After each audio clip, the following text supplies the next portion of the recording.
Hey guys, welcome back to the BuzWeaver Channel, and today I want to do some observational news story in light of the recent trials that we've had and the continuing calls for justice in our country, particularly when it pertains to injustices as perceived by the left. As we know, they are more concerned about outcome than actual law, and that their expectations are always being met when it comes to these particular issues. So here we have from the AP News, lawyer Jussie Smollett, a real victim of attack in Chicago.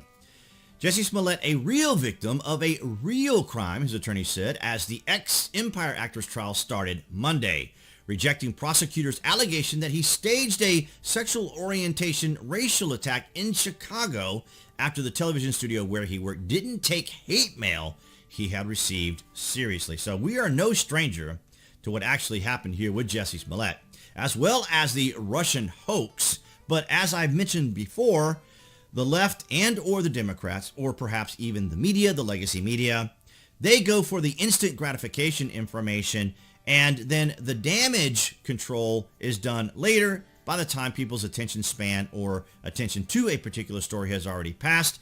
As long as they can get the damage in, the damage control isn't as relevant, because later down the line when the truth comes out, it's all kind of just move on to the next topic as the media conveniently ignores things. So from the BBC, we have Jussie Smollett actor hatched secret plan for hate hoax.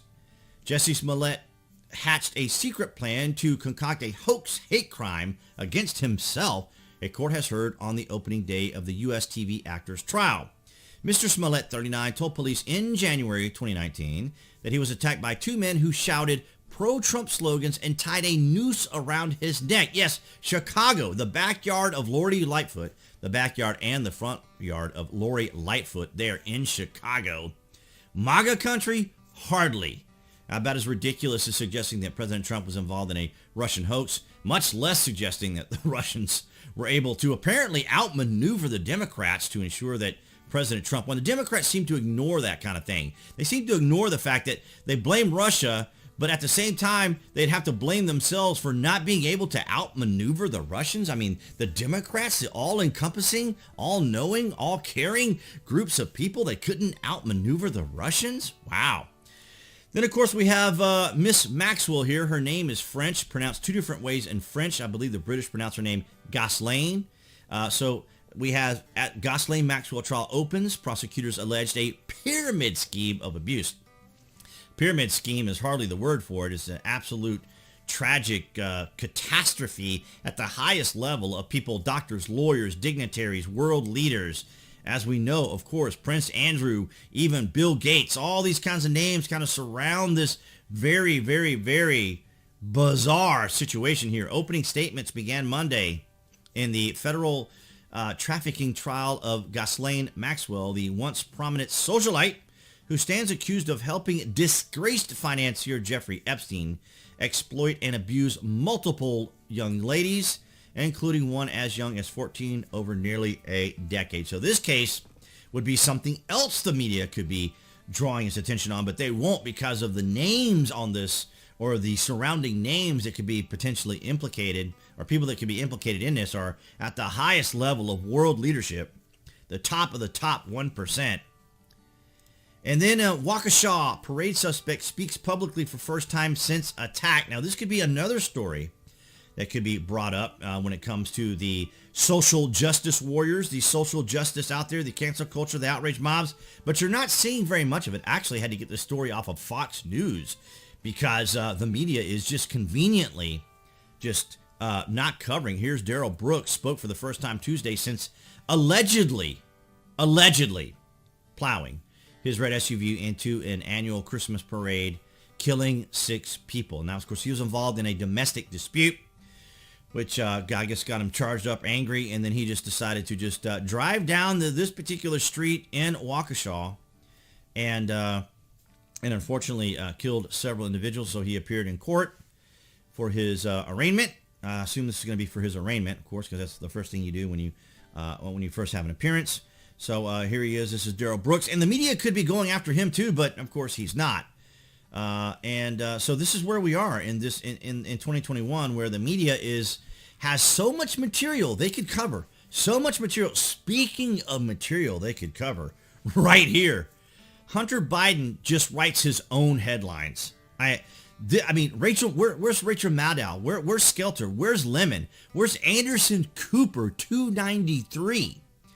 Think of the depth and scale and scandal and tabloid information that they could cover on Hunter Biden and even connect it with the current president.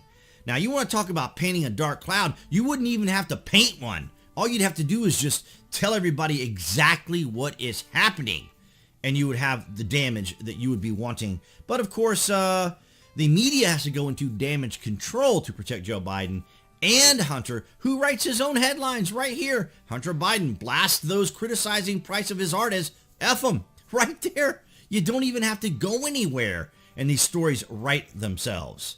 And of course, we have another evasion from the mainstream media, Legacy Media, of course. And if you follow me on Twitter, and you should, of course, you have the link below to all my social media. So if you guys haven't already, be sure to follow me there. And I totally understand the difficulties and the complexities and the time-consuming process of being on multiple platforms. I know this because I put out videos and links each day, typically, and I know it takes roughly about 25 to 45 minutes to post on each one. But here we have it.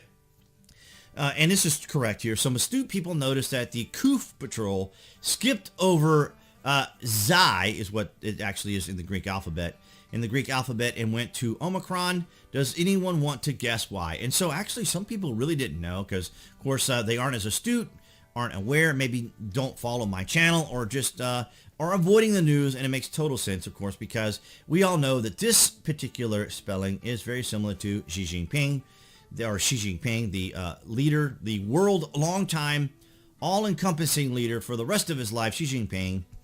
And of course, we have the Greek alphabet here, and they skipped over Xi to go straight into Omicron. Some people just kind of noticed it. They thought it was kind of interesting. I don't think we'll ever get to the point where we'll get to Xi, or she, as it were. But of course, you never know, because this is, as I said earlier or before, Rahm Emanuel, the former Democrat under Barack Hussein Obama. Of course, the whole gun runner scandal that he was involved in, but nonetheless, that's beside the point.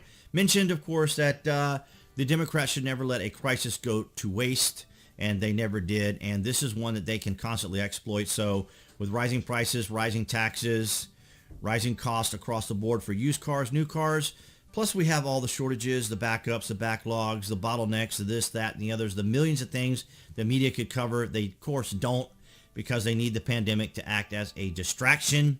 So that's what I have for you guys on this particular Tuesday. Some observational information that I wanted to share with you guys. And if you haven't already, below this video, as I mentioned, you can find the various social media links that I belong to. I want to encourage you guys to follow me there. I want to thank you all for the likes, the shares, and the comments. Your support is amazing.